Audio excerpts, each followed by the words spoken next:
খুলনায় ফজরের নামাজের সময় মসজিদে ঢুকে গুলি, আহত 2। চট্টগ্রামের আনোয়ারায় দুর্বৃত্তদের ছুরিকাঘাতে মা ও মেয়ের মৃত্যু। আবু সাইদ হত্যা মামলার পূর্ণাঙ্গ রায় প্রকাশ ট্রাইব্যুনালের। জুলাই নিয়ে দ্বিচারিতা করছে সরকার, অভিযোগ জামায়াতের। আজও আদ্দিন হাসপাতাল ছাড়ছেন রোগীরা, উৎকণ্ঠায় স্বজনরা। সিজারিয়ান অস্ত্রোপচারের প্রস্তুতি মায়েদের নিয়ে মাঝদরিয়ায় অভিভাবকরা। শরীয়তপুর থেকে আসছিলাম, তো ঢুকতে দিতেছে না, বলে বন্ধ। আমরা ওটি আইতে 8 ঘন্টা 10 ঘন্টা টাকা লাগে, সেটাও ঠিক মতো পাচ্ছে।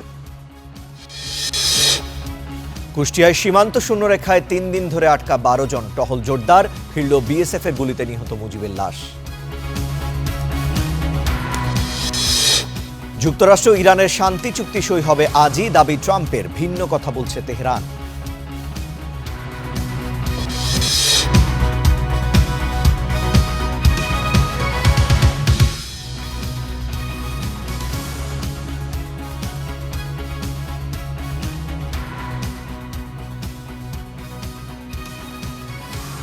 দর্শক দেখছিলেন শিরোনামগুলো, এ পর্যায়ে জানাবো বিস্তারিত। খুলনায় মসজিদে ঢুকে গুলির ঘটনা ঘটেছে। এতে আহত হয়েছেন মসজিদ কমিটির সেক্রেটারি সহ 2 জন। কী কারণে এবং কারা এই গুলি ছুড়েছে তা জানতে মাঠে নেমেছে পুলিশ। খুলনা মহানগরীর দৌলতপুর এলাকা, রক্তাক্ত পশ্চিম কাশীপুর বিদ্যুৎ কেন্দ্র জামে মসজিদ। ফজর নামাজের পর মসজিদে গুলি চালায় দুর্বৃত্তরা। মাথায় গুলি লেগে গুরুতর আহত মসজিদ কমিটির সেক্রেটারি লোকমান হাকিম। আহত হয়েছেন পাশে থাকা আরেক মুসল্লি আলম মণ্ডলও। গোলাগুলি হয়েছে, 2 জন গুলিবিদ্ধ হয়েছে। একজন ঢাকায় চিকিৎসার জন্য গেছে, আর একজন খুলনা মেডিকেলে আছে। 100% আতঙ্কিত। তার কারণ এরকম ঘটনা আমার জীবনে 56 বছর বয়সে আমি কোনোদিন শুনিনি, দেখিওনি। অত্যন্ত দুঃখজনক। ঘটনার পর হাসপাতালে নেওয়া হয় 2 জনকেই। আশঙ্কাজনক হওয়ায় লোকমান হাকিমকে পাঠানো হয়েছে ঢাকায়। অন্যদিকে খুলনা মেডিকেল কলেজ হাসপাতালে ভর্তি করা হয়েছে আলম মণ্ডলকে। হামলায় জড়িতদের শনাক্ত করতে কাজ করছে পুলিশ। এ ঘটনায় থমথমে পুরো এলাকা, নিরাপত্তা বাড়ানো হয়েছে বিদ্যুৎ কেন্দ্রে। Desk report, Star news. দর্শক, এ বিষয়ে আরও বিস্তারিত জানবো। খুলনা থেকে যুক্ত হচ্ছেন আমাদের সহকর্মী রফিউল ইসলাম টুটুল। টুটুল, আপনার কাছে জানতে চাই, যারা আহত হয়েছেন তাদের এখন শারীরিক অবস্থা কেমন এবং পুলিশ কি বলছে এই ঘটনা নিয়ে? সকালের ঘটনায় তো 2 জন আহত হয়েছে মসজিদের মধ্যে। নামাজ ফজরের পরে কোরআন শরীফ পড়ছিলেন, ঠিক সেই সময় কিছু 2 জন দুর্বৃত্ত মোটর সাইকেলে এসে গুলি করে পালিয়ে যায়। তবে 2 জনের একজন লোকমান, যিনি গুরুতর আহত হয়েছিলেন, তাকে কিন্তু সকালেই ঢাকায় পাঠানো হয়েছে উন্নত চিকিৎসার জন্য।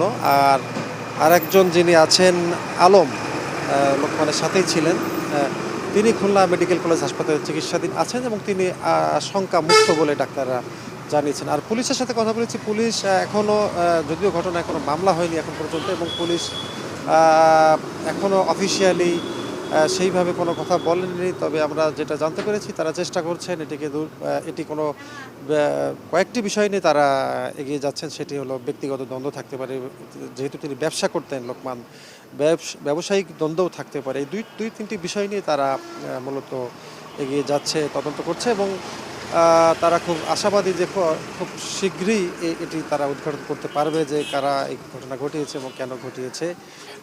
এখন পর্যন্ত, কিছুক্ষণ আগ পর্যন্ত আমাদের কথা হয়েছে পুলিশের সাথে, এমনটি তারা জানিয়েছেন। আর এই মুহূর্তে আমি আছি ঠিক লোকমান, যিনি গুরুতর আহত হয়েছেন, তার বাড়ির সামনেই।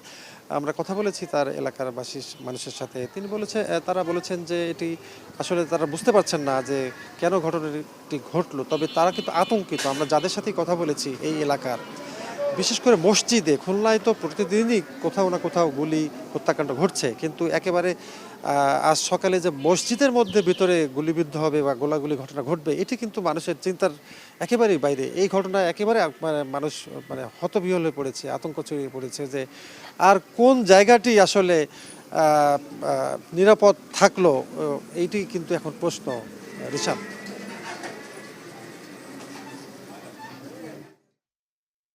মসজিদে গুলির ঘটনা, সেখানে কিন্তু দুজন আহত হয়েছে, একজন খুলনাতেই চিকিৎসা দেওয়া হচ্ছে, একজনকে আহত, একজনকে আরেকজনকে উন্নত চিকিৎসার জন্য ঢাকায় পাঠানো হয়েছে এবং পুরো এলাকায় কিন্তু আতঙ্ক বিরাজ করছে যে মসজিদের মতো নিরাপদ এক জায়গায় সেখানেও কিন্তু গোলাগুলির ঘটনা ঘটছে। পুলিশের অভিযানও চলছে বলে জানাচ্ছিলেন সহকর্মী টুটুল।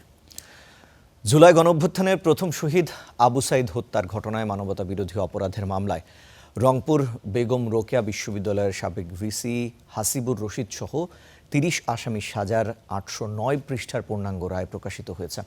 পূর্ণাঙ্গ রায়ে সাক্ষ্য প্রমাণের মূল্যায়ন এবং বিচার প্রক্রিয়ার ন্যায়সঙ্গতা নিয়ে বিস্তৃত আলোচনা করা হয়েছে।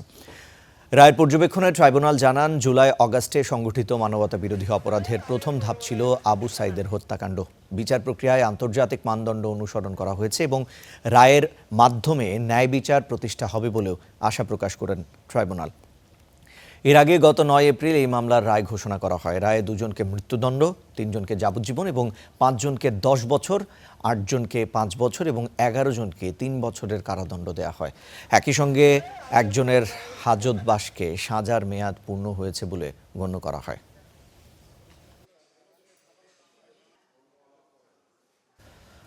সংস্কার নিয়ে বিএনপি দ্বিচারিতা করছে বলে মন্তব্য করেছেন জামায়াতের সেক্রেটারি জেনারেল মিয়া গোলাম পরওয়ার।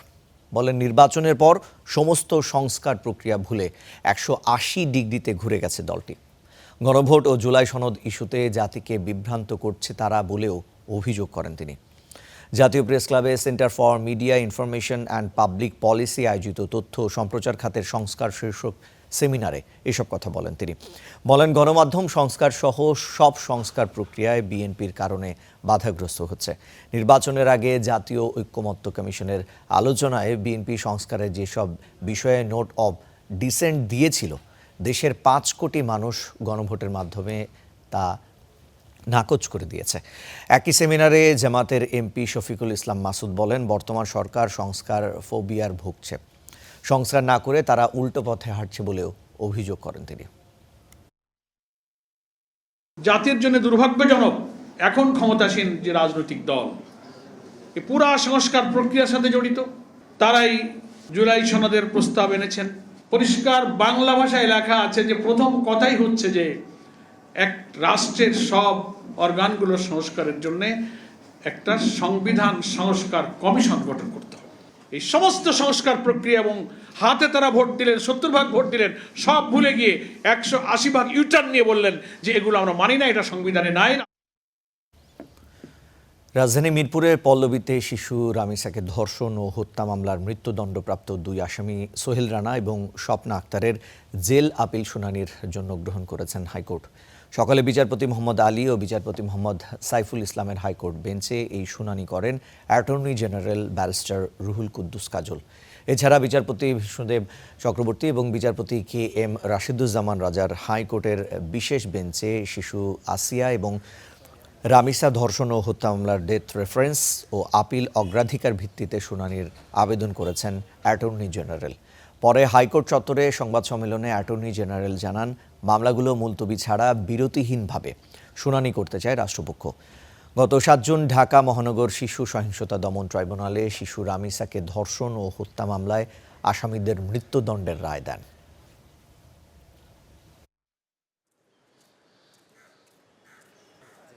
বাংলাদেশের মানুষের মধ্যে এক ধরনের আশঙ্কা যে আমাদের রায় হয় কিন্তু রায়ের কার্যকারিতা কেউ দেখতে পায় না, কার্যকর হয় না।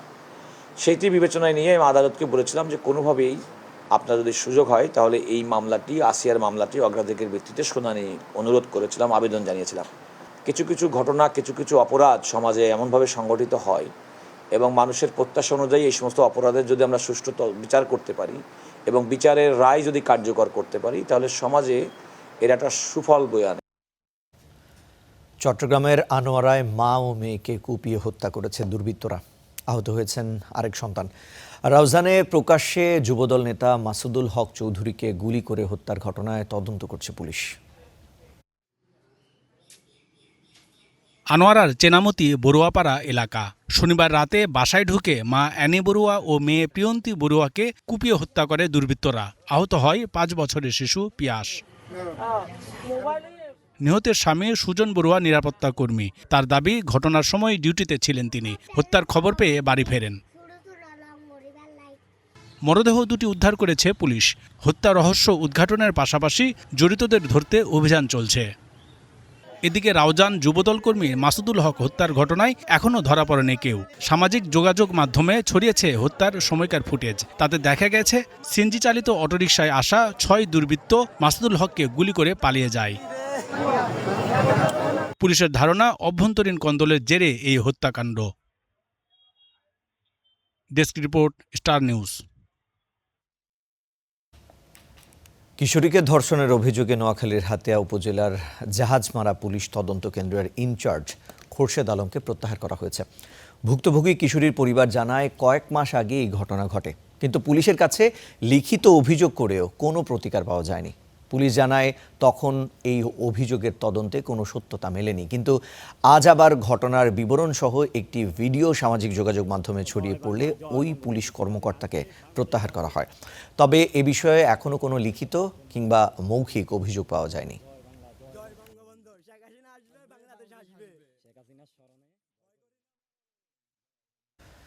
রাজধানীর রামপুরায় শীর্ষ সন্ত্রাসী ইয়াসিন খান পলাশকে গুলি করার ঘটনায় ইমাম হোসেন নামের একজনকে গ্রেফতার করেছে পুলিশ। এছাড়াও এই ঘটনায় ব্যবহৃত গুলি ও মোটরসাইকেল জব্দ করা হয়েছে। বিষয়টি নিশ্চিত করেছে তেজগাঁও জোনের ডিসি ইবনে মিজান। জানান, গ্রেফতার ইমাম হোসেন শুটারদের মোটরসাইকেলে করে নিয়ে আসে এবং ঘটনার পর নিয়ে যায়। 10 জনের বেশি ব্যক্তি এই ঘটনায় জড়িত ছিল বলে জানা গেছে। একাধিক ব্যাকআপ টিমও ছিল। ঘটনায় 3 মোটরসাইকেলে 6 জন ছিলেন। এছাড়া গুলি করার সময় যে লাল গাড়িটি পাশে ছিল সেটাতেও ব্যাকআপ টিম ছিল। গত শুক্রবার রামপুরায় দিনে দুপুরে গুলি করা হয় শীর্ষ সন্ত্রাসী ইয়াসিন খান পলাশকে। যুবদল নেতা মিজানুর রহমান মিজান হত্যা মামলায় দণ্ডিত ছিলেন পলাশ। 2002 সালে 29 মে রামপুরায় মিজানকে গুলি চালিয়ে হত্যা করা হয়েছিল।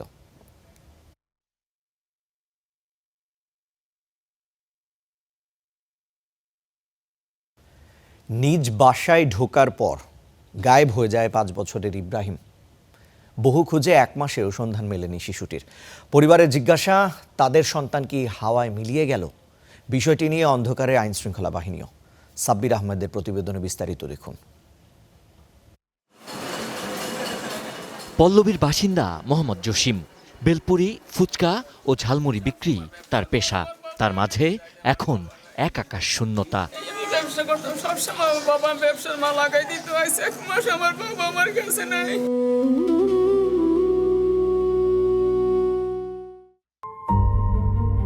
শিশু রামিসা হত্যার 5 দিন আগে গেল 13ই মে। পাশেই বন্ধুর বাসা থেকে 7টা 40 মিনিটে ভাড়া বাসার মূল গেট দিয়ে ভেতরে প্রবেশ করে ইব্রাহিম। বাড়ির মালিক ওমরও তখন বাড়িতে ঢুকছিলেন।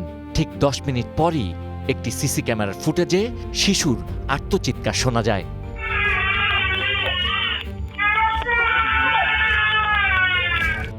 এরপর থেকেই যেন হাওয়ায় মিলিয়ে গেছে ছোট্ট শিশুটি।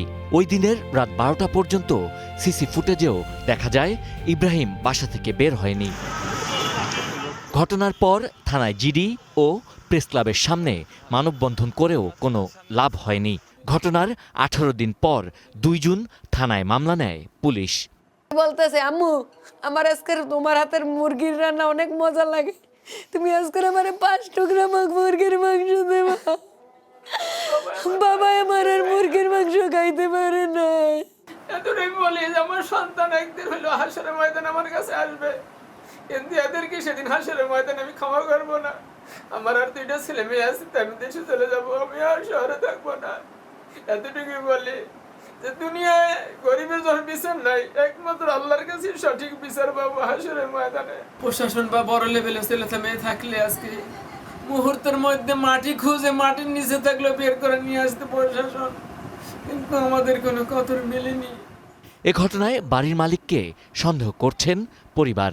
বাড়িওয়ালা ওমর, শিথিল, সাজু আর হলো বিহারি আমান নেশার সাথে জড়িত, এবং হয়তো আমার ধারণা এরা টাকার বিনিময়ে হয়তো আমার ছেলেকে সরিয়েছে।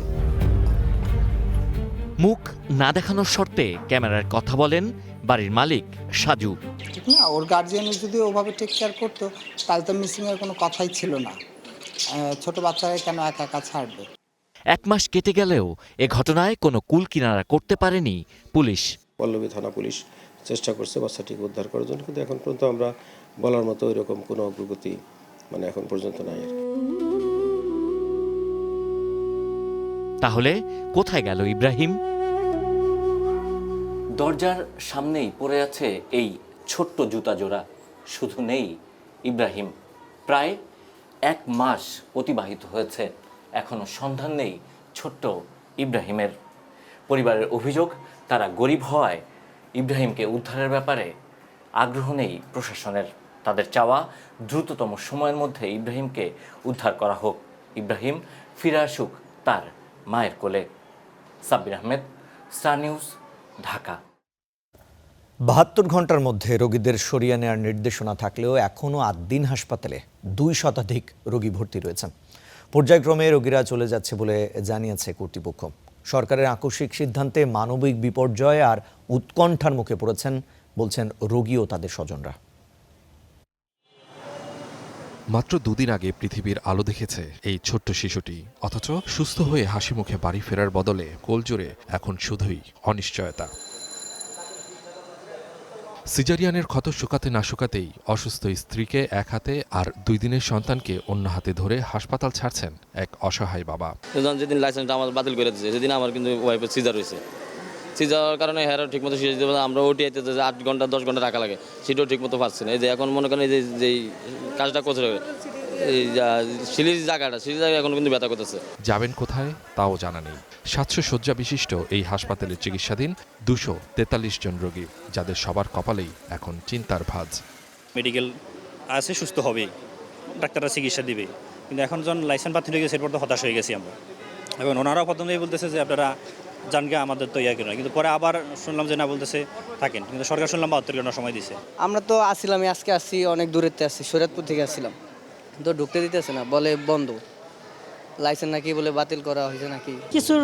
কিছু রোগী তো চলে গেছে, যাদের সমস্যা তারা চলে গেছে, আর আমাদের আরও কিছু যারা ছিল তারা এখানে সেবা পাইছে, তারা বলছে যে না, যদি আপনাদের যতক্ষণ পর্যন্ত এই বাচ্চাদের অসুবিধা আছে আমরা ততক্ষণ রাখবো।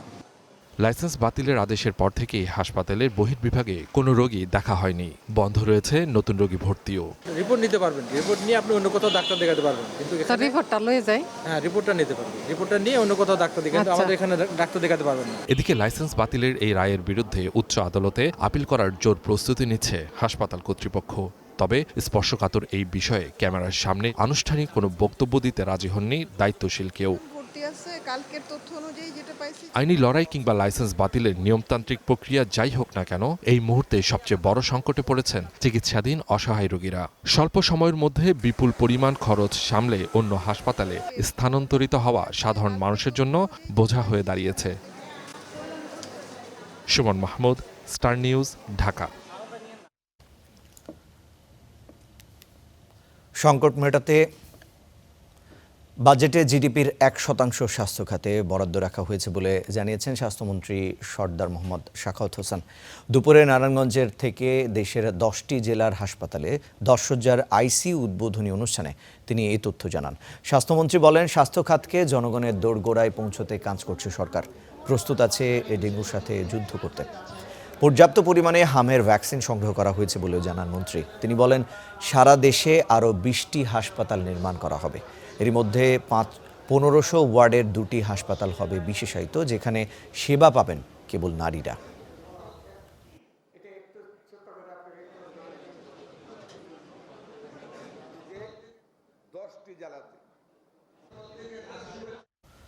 সংকট মেটাতে ইসলামী ব্যাংকে 2,500 কোটি টাকা বিশেষভাবে ঋণ দিয়েছে বাংলাদেশ ব্যাংক। রোববার কেন্দ্রীয় ব্যাংক থেকে এই সহায়তা দেওয়া হয়। ইসলামী ব্যাংক সূত্র এই তথ্য নিশ্চিত করেছে। ঈদের পর ইসলামী ব্যাংকের নতুন চেয়ারম্যানের নিয়োগ নিয়ে অস্থিরতা শুরু হয়। তার নিয়োগের বিরোধিতা করে সচেতন গ্রাহক ফোরামের ব্যানারে আন্দোলন করছে একদল গ্রাহক। অস্থিরতার জেরে এই ব্যাংক থেকে বিপুল সংখ্যক আমানতকারী টাকাও তুলে নেন। গেল সপ্তাহে ব্যাংকটি 10,000 কোটি টাকার তারল্য সহায়তা চায়, সেখান থেকে দেয়া হয়েছে 2,500 কোটি টাকা।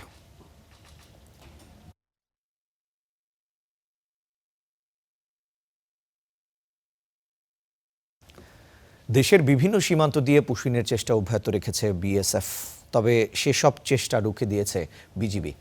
তাদের পাহারায় যোগ দিয়েছেন স্থানীয়রাও। এদিকে কুষ্টিয়ার প্রাকপুর সীমান্ত দিয়ে পুশিনের চেষ্টা করা 12 জনকে আজও আটকে আছে শূন্যরেখায়। কুষ্টিয়ার দৌলতপুরে প্রাকপুর সীমান্ত 3 দিন ধরে শূন্যরেখায় আটকে আছেন নারী ও শিশুসহ 12 জন। বিজিবির বাধায় পুশিন চেষ্টা ব্যর্থ হলেও তাদের ফেরত নিচ্ছে না বিএসএফ। ফলে পাট খেতে মানবেতর জীবন কাটছে তাদের। পাশের জেলা চুয়াডাঙ্গার দর্শনা সীমান্ত দিয়ে রোববার ভোরে 11 জনকে পুশিনের চেষ্টা করেছে বিএসএফ। তবে বিজিবির বাধায় সেই চেষ্টাও ব্যর্থ হয়েছে। খবর পেয়ে বিজিবির সাথে প্রতিরোধে যোগ দিয়েছে গ্রামবাসী। যে কোনো পরিস্থিতিতে সীমান্ত রক্ষায় তৎপর স্থানীয়রা। আগে যে তৎপরতা ছিল এখন তার থেকে অনেক গুণ বাড়িয়েছে। এখন কিন্তু ওদের আপনার 24 ঘন্টা ডিউটি হচ্ছে। তাদের সাথে আমরা জনগণও আছি এবং তাদের সাহস বাড়ানোর জন্য আমাদের এলাকাবাসীও প্রতিদিন রাত্রেই থাকে তাদের সাথে। সর্বদা আছি, সকাল বিকাল সন্ধ্যা রাত্রি। ওরা ওর মতন দেখছে, আমরা আমারও মতন দেখছি। ভারত থেকে অবৈধ লোকজনে বাংলাদেশে প্রবেশ না করতে পারে। পুশিন চেষ্টায় ব্যর্থ হয়ে ওই 11 জনকে সরিয়ে নিয়েছে বিএসএফ। বাড়তি টহল অব্যাহত রাখার কথা জানিয়েছে বিজিবি। সীমান্তে জনবল বৃদ্ধি করে, গোয়েন্দা নজরদারি বৃদ্ধি করে টহল তৎপরতা 24 ঘন্টা অব্যাহত রেখেছি। জনগণকে সাথে নিয়ে আমরা যেগুলা বিএসএফের গেট আছে এবং যেগুলা ভালনারেবল পয়েন্ট অর্থাৎ যেখান দিয়ে অনুপ্রবেশ হওয়ার সম্ভাবনা রয়েছে ওইসব পয়েন্টে আমরা একেবারে স্ট্যাটিকভাবে ডিউটি করতেছি। এদিকে কুড়িগ্রামের রৌমারী সীমান্তেও একই চিত্র। উপজেলার বংশীরচর সীমান্ত দিয়ে 9 জনকে পুশিনের চেষ্টা করেছে বিএসএফ। এই ঘটনাকে কেন্দ্র করে উত্তেজনা ছড়িয়েছে সীমান্ত এলাকায়। বিজিবির সাথে পাহারায় যোগ দিয়েছেন স্থানীয়রাও। Mithila Anjum, Star News. পুশিনের আরও খবর জানবো। চুয়াডাঙ্গার দর্শনা সীমান্ত থেকে যুক্ত হচ্ছেন সহকর্মী জহির রাহান সোহাগ এবং কুষ্টিয়ার খবর জানবো। সেখান থেকেও আমাদের সঙ্গে যুক্ত হবেন কুদরতি খোদা সবুজ। প্রথমে একটু সোহাগের কাছে যেতে চাই। সোহাগ, এখন সীমান্ত পরিস্থিতি কেমন দেখছেন? টহল তৎপরতা কেমন দেখছেন?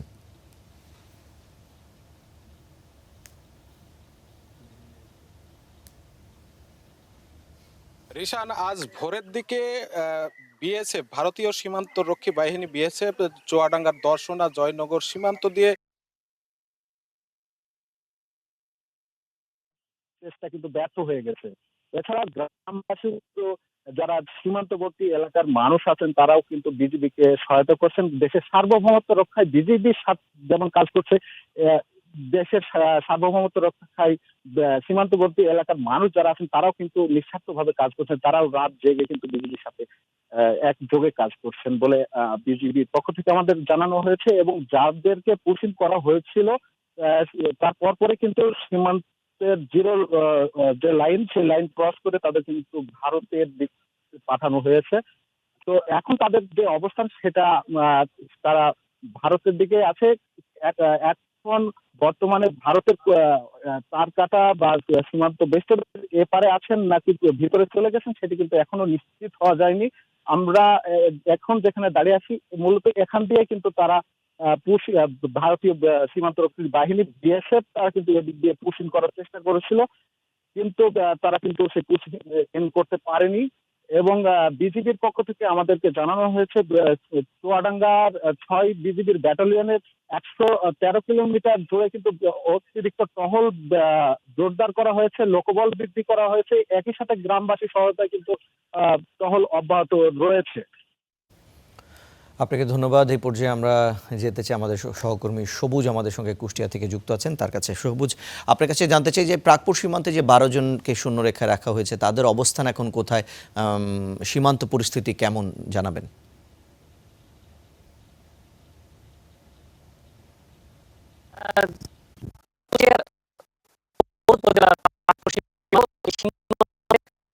তিন দিন ধরে আজকে সীমান্তের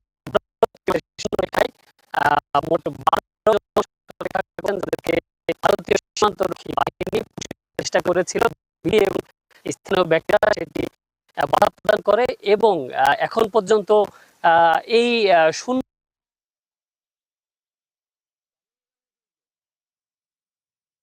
জানছিলাম সীমান্ত পরিস্থিতি সম্পর্কে। কুষ্টিয়া এবং চুয়াডাঙ্গা থেকে আমাদের সহকর্মীরা যুক্ত হয়ে সেখানকার পরিস্থিতি সম্পর্কে আমাদেরকে জানাচ্ছিলেন। ধসে পড়া দেশের অর্থনীতিকে টেনে তুলেছিলেন প্রেসিডেন্ট জিয়া। মন্তব্য করেছেন স্থানীয় সরকার মন্ত্রী মির্জা ফখরুল ইসলাম আলমগীর। বলেন, তার অবদানেই বিকশিত হয়েছিল দেশের গার্মেন্টস শিল্প। রোববার জাতীয় প্রেস ক্লাবে জিয়াউর রহমানের শাহাদাত বার্ষিকী উপলক্ষে আলোচনা সভায় এসব কথা বলেন তিনি। এ সময় তথ্যমন্ত্রী জহিরুদ্দিন স্বপন বলেছেন, প্রেসিডেন্ট জিয়া ভিন্ন মতকে সম্মান করতেন বলেই এতটা জনপ্রিয় ছিলেন। শহীদ রাষ্ট্রপতি জিয়াউর রহমানের শাহাদাত বার্ষিকী উপলক্ষে জাতীয় প্রেস ক্লাবের আয়োজনে এই বিশেষ প্রদর্শনী। এতে অংশ নেন সরকারের 2 মন্ত্রী। ঘুরে ঘুরে দেখেন দলের প্রতিষ্ঠাতার বীরত্বগাথা।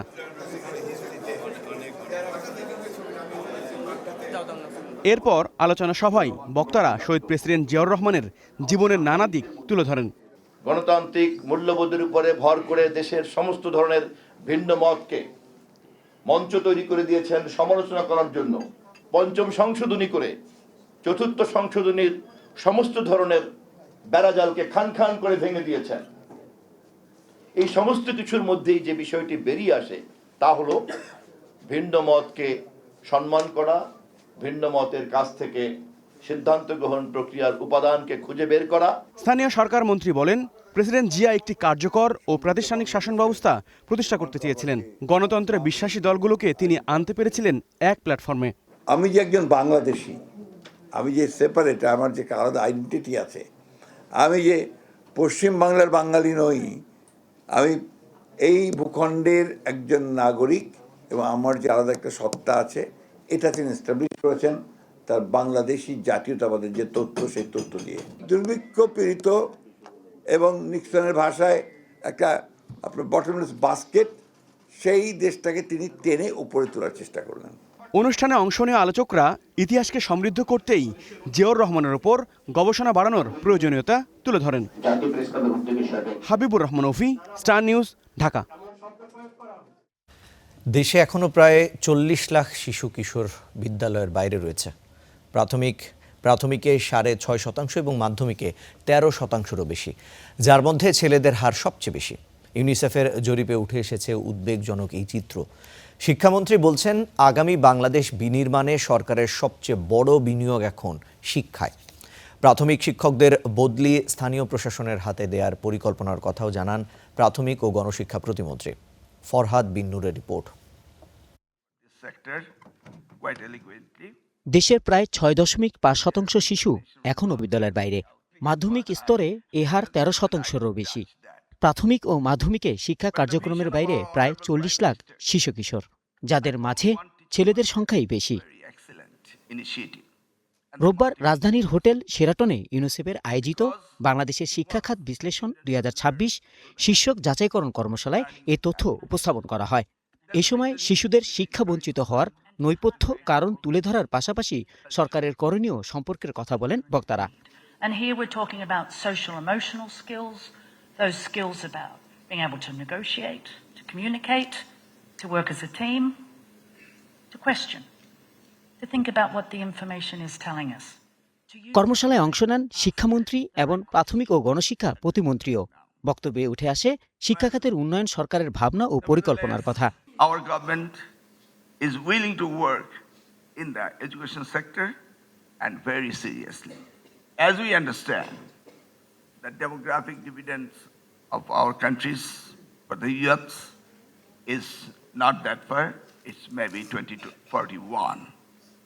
This span of time we must address to increase and get our demographic dividend, and that's our most investment would be in the education sector. শিক্ষা প্রতিষ্ঠানগুলো আরও কঠোর নজরদারি আওতায় আনা, শিক্ষার দুর্নীতি ও অনিয়ম প্রতিরোধে নতুন পরিকল্পনার কথা জানান প্রাথমিক ও গণশিক্ষা প্রতিমন্ত্রী। আমরা জানি আজকে যে ডেটা আমাদের সামনে প্রেজেন্ট করা হয়েছে, জানি রাশেদ আপা বলেছেন কেন ভাই শুধু ব্যান্ড বেস আর বিএসএস, তোমরা প্রাইভেট ডেটা বেস ব্যবহার করো, এবং আগামী দিনে রাশেদ আপা আপনি শুনে আই এম শিওর আশ্বস্ত হবেন আমরা সেই ব্যবস্থাগুলো করছি। মন্ত্রীরা আরও জানান, খুব শীঘ্রই দেশজুড়ে প্রি প্রাইমারি শিক্ষা চালু করা হবে। আগামী 5 বছরের মধ্যে সব বিদ্যালয়কে একক শিফটে পরিচালনার লক্ষ্য নির্ধারণ করা হয়েছে। Rural areas, urban areas, semi-urban areas. Rahman Faiz, star news, Dhaka.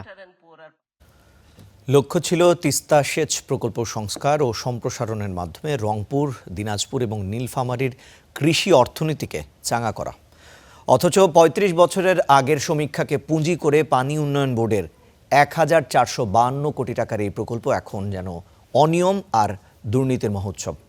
অভিযোগ, নিম্নমানের সামগ্রী ব্যবহারে ভেঙে পড়েছে বাঁধ ও নালা। এতে সেচ তো মিলছেই না, উল্টো টাকা খরচ করে খালে পানি দিতে হচ্ছে কৃষকদের। উত্তরের জীবনরেখা তিস্তা, কখনো দুকুল ছাপিয়ে প্লাবিত বিস্তীর্ণ অঞ্চল, কখনো আবার পানির জন্য হাহাকার। উজান ভাটির এমন অসম পানি প্রবাহের শিকার রংপুর, দিনাজপুর সহ উত্তরবঙ্গের লাখ লাখ মানুষ। কৃষকদের সুবিধার্থে ২০২২ সালের ১,৪৫২ কোটি টাকার প্রকল্প নেয় তৎকালীন সরকার। ২০২৪ সালে বাস্তবায়নের কথা থাকলেও উল্টো মেয়াদ বেড়েছে ২০২৬ পর্যন্ত। এখন এই ক্যানেলে নেদে মোটর বসাইয়া আমরা পানি স্কিম ধান আবাদ করতেছি। সিমেন্ট উঠি যাচ্ছে, তলে নিচে বালু, কোনো রড নাই অথবা পাথর নাই, খালি বালু আর সাদাকের সিমেন্ট দিয়া সত্যি দিয়ে চলে গেছে। ক্যানেলে আসা থাকলে তো আমাদের এই এলাকার লোকজন সবাই দেখা গেল যে সমস্যা হলে। এই প্রকল্প ঘিরে এখন অনিয়ম, দুর্নীতির অভিযোগ। দরপত্র অনুযায়ী দূর থেকে মাটি আনার নিয়ম থাকলেও খালের তলদেশ ও পাশের আবাদি জমির মাটি কেটেই চলছে খাল আর নালার বাঁধ সংস্কার।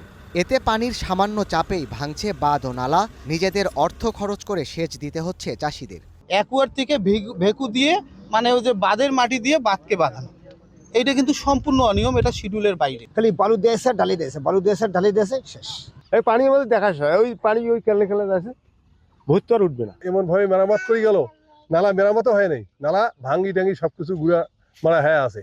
পানি যে ছাড়বে তার আগে আগে ওটা ভাঙ্গি চুরি শেষ হয়ে গেছে, তাতে কোনো লাভ হয়নি, আমাদের বরং আরো ক্ষতি হয়েছে। এই নিয়ে আমরা কথা বলছি, দেখি আমাদের মানে হুমকি অনেক দেশে। আর অন্যদিকে নিম্নমানের সামগ্রীর কারণে নির্মাণের কয়েক মাসেই ধসে পড়ছে সিসি ঢালাই।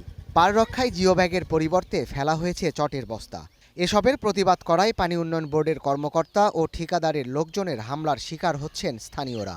এদিকে সেচ খালে পানি সরবরাহের সুবিধার্থে তিস্তা ব্যারেজের ভাটির প্রবাহ আটকে দেয়ায় ব্রহ্মপুত্রের মোহনা পর্যন্ত ৯০ কিলোমিটার পরিণত হয়েছে মরুভূমিতে।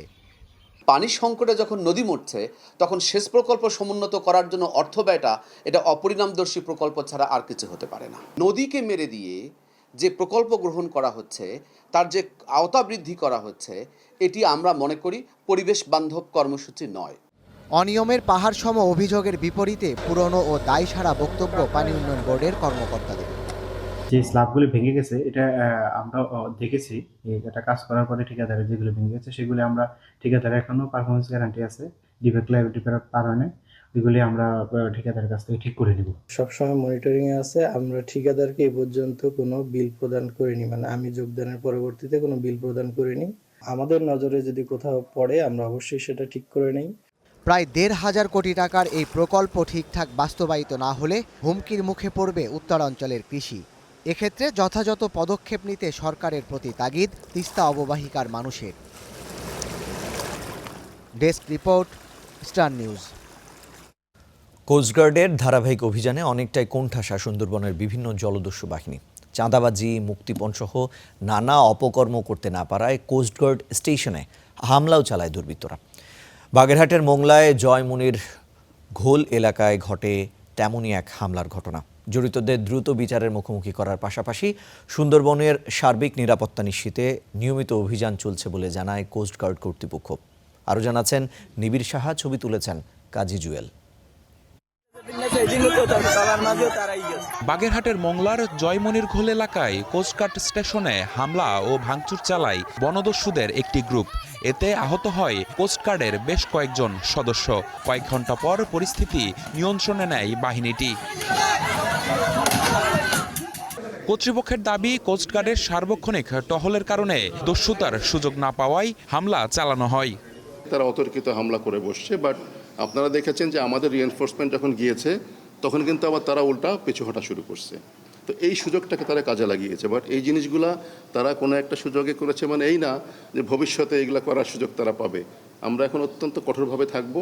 গেল 5 মাসে কোস্টগার্ডের সাফল্যের পরিসংখ্যানে রয়েছে দুটি বিশেষ অভিযান, যেখানে 42টি দেশি বিদেশি আগ্নেয়াস্ত্র, অসংখ্য গোলাবারুদ সহ 39 জন বনদস্যুকে আটক করে সংস্থাটি। উদ্ধার করা হয় 41 জিম্মিকে। তবে সুন্দরবনে এখনও 6 থেকে 7টি জলদস্যু গ্রুপ সক্রিয় আছে। সুন্দরবনের মেইন সকল পয়েন্ট কভার করি।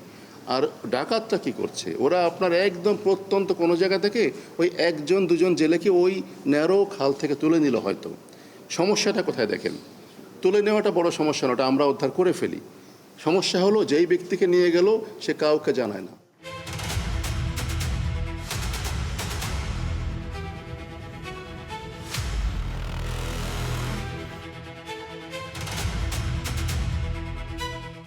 সুন্দরবনে আগে পুশিন হলেও এখন সেই সুযোগ একেবারেই নেই। সীমিত জনবল নিয়ে উপকূলীয় অঞ্চলের নিরাপত্তা নিশ্চিতে সর্বাত্মক চেষ্টা করছে কোস্টগার্ড সদস্যরা। Operation restore piece in Sundarban এবং অপারেশন ম্যানগ্রোভ শিল্ড, দুটি অপারেশনের কারণে দৃশ্যপট পরিবর্তন হতে শুরু করেছে এই সুন্দরবনে। এ অঞ্চলে কোস্টগার্ডের সাফল্যের বিপরীতে আবারও মাথাচাড়া দিয়ে উঠতে যাচ্ছে অপরাধী চক্র। তবে কোস্টগার্ডের কড়া জবাব, কোনো ছাড় দেয়া হবে না, যে কোনো মূল্যে নিরাপদ রাখা হবে সুন্দরবনকে। নিবিড় সাহা, স্টার নিউজ, সুন্দরবন। ভোলায় নিষেধাজ্ঞা অমান্য করে ডেঞ্জার জোনে চলছে নৌযান। দুর্ঘটনা এড়াতে মেঘনা তেতুলিয়া নদীর 190 কিলোমিটার এলাকায় 7 মাস এই নিষেধাজ্ঞা দিয়েছে প্রশাসন, তবে তা মানছে না কেউই। নিষেধাজ্ঞা না মেনে এভাবেই ঝুঁকি নিয়ে উত্তাল নদী পার হচ্ছেন দ্বীপ জেলা ভোলার কয়েক লাখ মানুষ। জেলা থেকে বিভিন্ন গন্তব্যে যাতায়াতের একমাত্র ভরসা নৌপথ। বর্ষায় ঝুঁকির মাত্রা বেড়ে যায় কয়েক গুণ। ফিটনেসবিহীন ছোট ছোট ট্রলার আর স্পিডবোটে মেঘনা তেতুলিয়া নদী পাড়ি দিচ্ছেন যাত্রীরা। এসব নৌযানের বেশিরভাগেরই নেই অনুমোদন, নেই লাইফ জ্যাকেট, লাইফ বয়া, ফায়ার ব্যাকেট ও অগ্নি নির্বাপন যন্ত্র। যারা যাত্রী আসতেছে তাদের জীবনের অনেকটা ঝুঁকি নিয়ে তারা এদিকে পারাপার হইতেছে। আলেকজান্ডার যাইতে বা নোয়াখালী যাইতে একটা সার্ভিস দরকার, তো ছোট ট্রলার দিয়ে আমরা যাই, কিন্তু ওটা দিয়ে যাইতে অনেক রিস্ক। মানুষ জিম্মি, কারণ যাইতে হবে, মানুষের তো আর অন্য কোনো পথ আছে, ইলিশা দিয়ে মানুষ আইসা তো আর ঘুরে তো অন্য পথে যাবে না। লস নাই, করার কি আছে, ট্রলারে উঠতে হইব না। তুফান হয়েছে হঠাৎ, ইয়ে হয়েছে, কলিজা বুকুর কলিজা ফিডে বাই না, অনকার যাইতে হইবে, আল্লাহ বাঁচাই না। মানে তবে অবৈধ নৌযান বন্ধে আইনি ব্যবস্থা নেওয়ার আশ্বাস দিয়েছেন BIWT এর কর্মকর্তা। আর উপজেলা প্রশাসনের নজর অভ্যন্তরীণ রুটে চলাচলের জন্য সুরক্ষা সামগ্রীর দিকে। এখানে সি ট্রাক কিংবা বড় লঞ্চ এগুলো চলবে, কিন্তু ছোট ট্রলার, ছোট স্টিল বডি, তারপর কাঠের নৌকা, এগুলো চলার কোনো সুযোগ নেই, আমরা এগুলো অ্যালাউ করি না। একটু সতর্ক থাকলেই কিন্তু আপনার এই দুর্ঘটনাগুলো এড়ানো সম্ভব। পাশাপাশি যদি লাইফ জ্যাকেট থাকে কিংবা আধুনিক যে GPS ট্র্যাকার যদি রাখা যায়, যে সে কোথায় আছে অটোমেটিক ট্র্যাকার দিয়ে খোঁজ পাওয়া যাবে। খুব ব্যয়বহুল না, হয়তো 1000-2000 টাকা লাগতে পারে, এগুলোর ব্যবস্থা করা যেতে পারে। শুধু আশ্বাস নয়, বাস্তবে অবৈধ নৌযান চলাচল বন্ধ করে এসব রুটে সরকারি সি ট্রাক বা নিরাপদ নৌযান দেওয়ার দাবি জানিয়েছেন সাধারণ যাত্রীরা। Desk report, Star news. ভারী বর্ষণ আর উজান থেকে নেমে আসা পাহাড়ি ঢলে বৃদ্ধি পেয়েছে নেত্রকোনার বিভিন্ন নদ নদীর পানি। তবে এখনও সব নদ নদীর পানি বিপদসীমার নিচ দিয়ে প্রবাহিত হচ্ছে। বন্যার শঙ্কা নেই বলে জানিয়েছে পানি উন্নয়ন বোর্ড। সকাল 9টায় দেয়া পানি উন্নয়ন বোর্ডের তথ্য অনুযায়ী কলমাকান্দা উপজেলার উবদাখালী নদীর পানি বিপদসীমার 79 সেন্টিমিটার নিচ দিয়ে প্রবাহিত হচ্ছে। এছাড়াও জেলার কংস, সোমেশ্বরী, মগরা এবং খালিয়াজুরির ধনু নদী সহ অন্যান্য প্রধান নদ নদীর পানিও বিপদসীমার নিচে রয়েছে।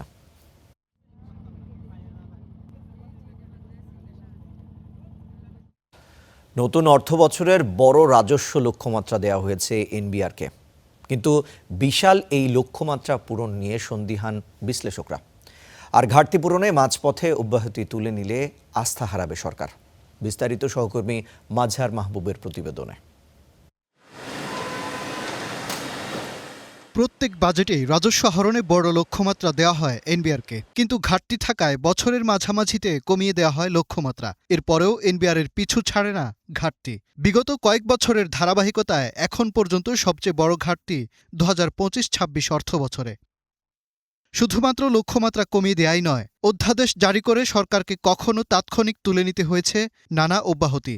ভ্যাট শুল্ক বসাতে হয়েছে পণ্য ও সেবার উপর। 2025 সালের জানুয়ারিতে দুটি অধ্যাদেশেই শতাধিক পণ্য ও সেবায় ভ্যাট ও সম্পূরক শুল্ক বাড়ায় সরকার, যার তালিকায় ছিল মোবাইল, ইন্টারনেট ও আমদানিকৃত ফলসহ শতাধিক পণ্য ও সেবা। নতুন অর্থবছরেও এনবিআরের সামনে 6,04,000 কোটি টাকার বিশাল লক্ষ্যমাত্রা অর্জনে হোঁচট খেলে পুরনো পথেই সরকারকে হাঁটতে হতে পারে বলে শঙ্কা অর্থনীতি বিশ্লেষকদের। ঋণ নেওয়া তো এত সহজ না, কারণ বিদেশিরা আপনাকে ঋণ দেওয়ার আগে অনেক কিছু চিন্তা করে দিবে। বাজেট সহজে খুব বেশি জায়গায় কমাতে পারবে না, কারণ রাজনৈতিক সরকার প্রতিশ্রুতি আছে, মানুষ এক্সপেকটেশন আছে। তাহলে একটা রিস্ক থেকে যায়, তখন হয়তো আবার ওই করের জায়গাটায় কোনো আনএক্সপেক্টেড পরিবর্তন হয়ে যেতে পারে। আমরা এসআরও অথবা অন্যান্যভাবে কর নতুন করে আরোপ বা করের বোঝা বাড়ার সুযোগ হতে পারে। আমরা আশা করব সেটা যাতে আগামী 1 বছরের না হয়। তবে বিনিয়োগ বাড়াতে সরকারের নানামুখী ছাড়কে যৌক্তিক বলেই মনে করছেন বিশ্লেষকরা। উচ্চ টিডিএস হার কর কাঠামোর সাথে যায় না, তো যদি আমার টিডিএস হার কমেও দিনের শেষে যদি তার লাভ হয়, তাহলে আপনি তো লাভের উপর আয়কর পাবেনই। হঠাৎ করে না আবার কি পার্লামেন্টে গিয়ে এটা আবার কি ছাড়টা উইথড্র করে নেয় আর কি। সো যার ফলে একটা লং টার্ম আস্থার সংকট তৈরি হবে যে আমরা যে পলিসিগুলো নিই, পলিসিগুলো কনসিস্টেন্ট না, ডেভেলপমেন্ট প্রোগ্রামের প্ল্যান। এখন সরকার যখন এটা বাস্তবায়ন করবে, তখন ঠিকাদারকে দেবে টাকাটা। যদি আপনি পুরো টাকাটা খরচ করতে পারেন, ধরেন 1 লাখ কোটি টাকা যেটা অতিরিক্ত টার্গেট ধরেছে, ওই 1 লাখ কোটি টাকা খরচ করতে পেলে সরকারের টেবিলেই তো আপনার ধরেন 15,000 কোটি টাকা ঢুকে যাবে। সকল সরকারি দপ্তর ও আর্থিক প্রতিষ্ঠান কিংবা লেনদেনের সঙ্গে রাজস্ব বিভাগকে সংযুক্ত করতে পারলেই ঘাটতি পূরণ সম্ভব বলে মত অর্থনীতিবিদদের। মাজহার মাহবুব, স্টার নিউজ, ঢাকা। প্রস্তাবিত বাজেটের ব্যয়, আয় এবং ঘাটতি নিয়ে তৈরি হয়েছে নানা আলোচনা সমালোচনা। তার বাস্তবতা এবং বাস্তবায়ন কতটা চ্যালেঞ্জ হবে তা নিয়ে প্রশ্ন ঘুরপাক খাচ্ছে। শেষ পর্যন্ত ঋণের ভার বাড়বে নাকি খরচ কাটছাঁট হবে তা নিয়েও আছে প্রশ্ন। এসব উত্তর জানবো সহকর্মী ফরহাদ হোসেন তালুকদারের বিশ্লেষণে। প্রতিবার 9,38,000 কোটি টাকার বাজেট ঘোষণা করেছেন অর্থমন্ত্রী। এত বড় বাজেট বাস্তবায়ন নিয়ে আছে নানা আলোচনা সমালোচনা।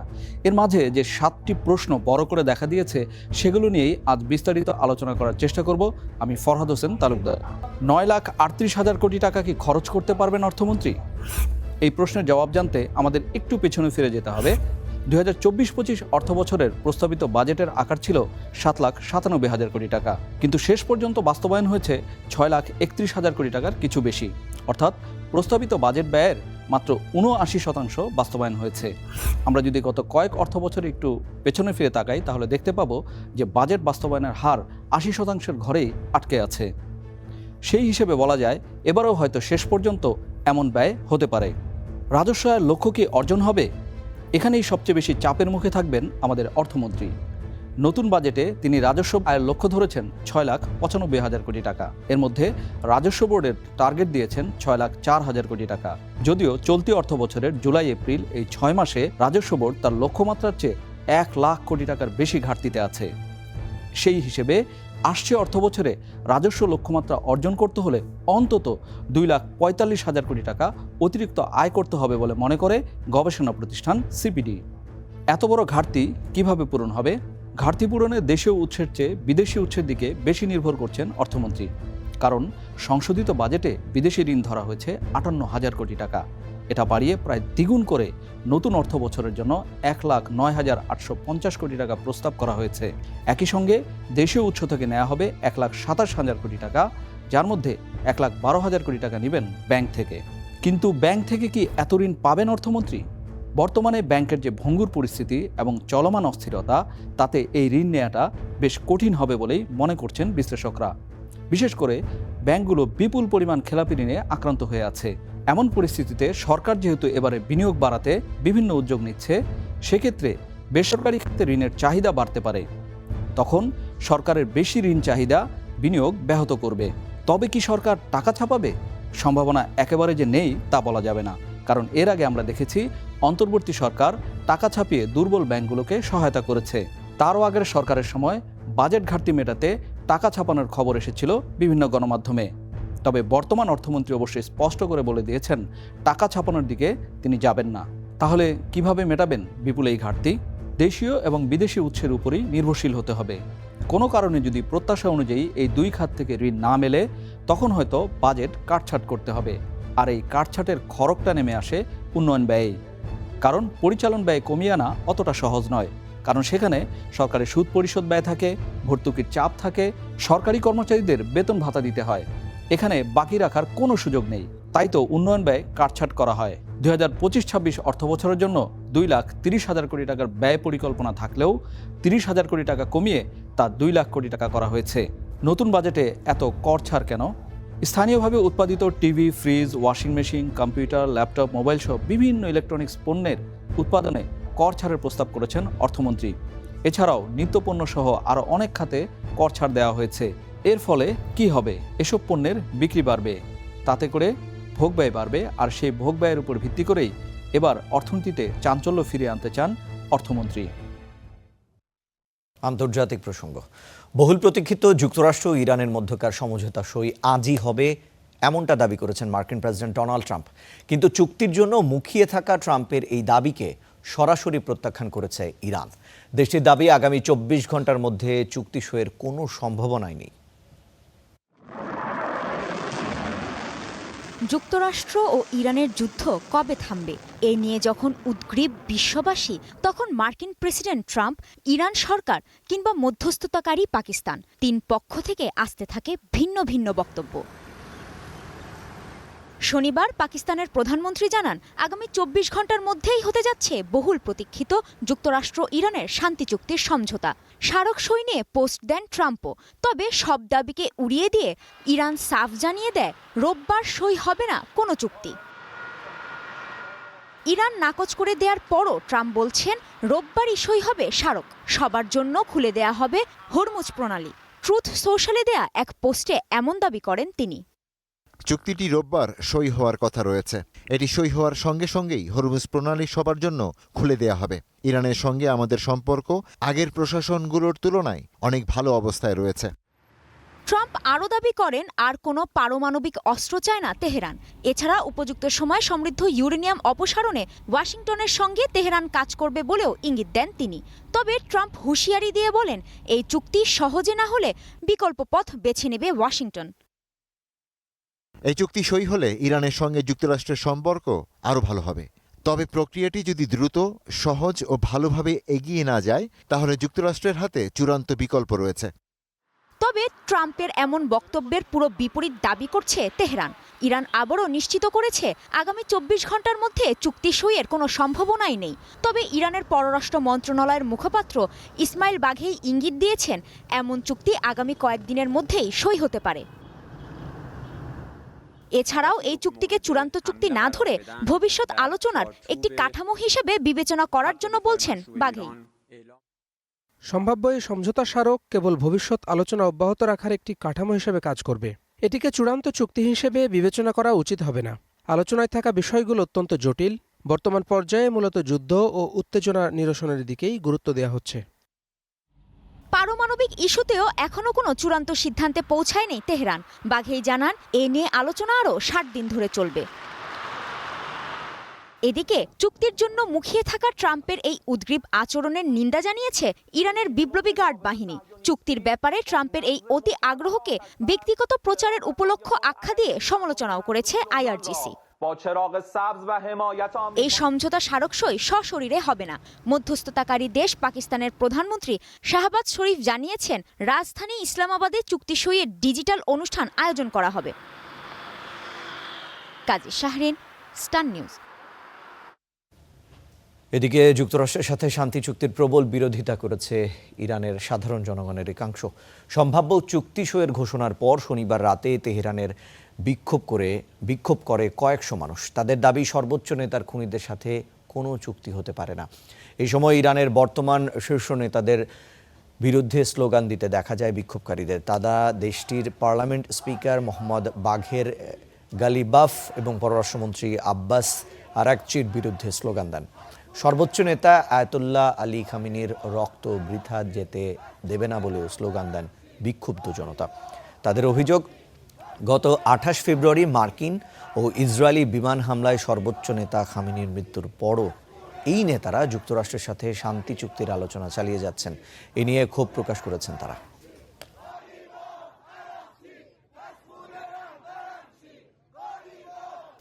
এই ছিল স্টার নিউজ প্রাইমে। এতক্ষণ সাথে থাকার জন্য সবাইকে ধন্যবাদ।